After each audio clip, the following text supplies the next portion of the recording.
उरळी देवाची आणि फुरसुंगी या दोन गावातील एकत्र स्वतंत्र नगरपालिकेला मुख्यमंत्री एकनाथ शिंदे यांनी मंजुरी दिल्यानंतरही त्यांचा अध्यादेश निघालेला नाही। त्यामुळे जोपर्यंत अध्यादेश निघत नाही आणि निवडणूक झाल्यानंतर जो उमेदवार आम्हाला स्वतंत्र नगरपालिकेचा अध्यादेश काढून देईल त्यालाच मतदान करू, अन्यथा येणाऱ्या लोकसभा निवडणुकीमध्ये मतदानावर बहिष्कार टाकतील असा इशारा उरळी देवाचे विकास संघाचे अध्यक्ष दिलीप भाडळे यांनी पत्रकार परिषदेत दिला आहे।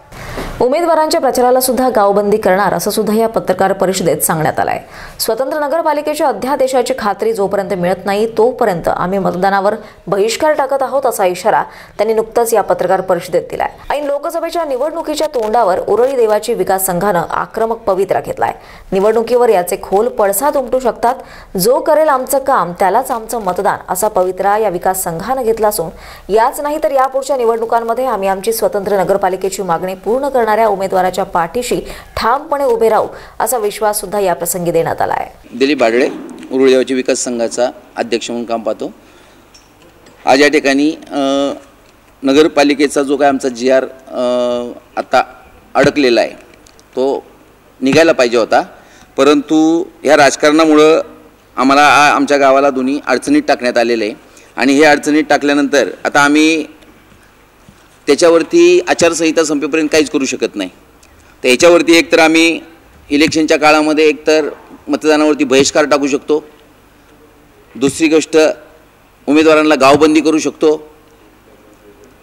असे प्रकार अनेक करून जर हा GR आमचा काढण्यासाठी जो उमेदवार आम्हाला लेखी स्वरूपात लिहून देईल की या इलेक्शन संपल्यानंतर निकालाच्या नंतर तुरंत आमचा GR जो काढाल लगेच राहिलेला शेवटचा त्याच्याबरोबर आम्ही जायला तयार आहे, कारण उमेदवार दोन्ही एकाच घरातले आहेत, त्याच्यामुळं फायदा त्यांचाच होणार आहे।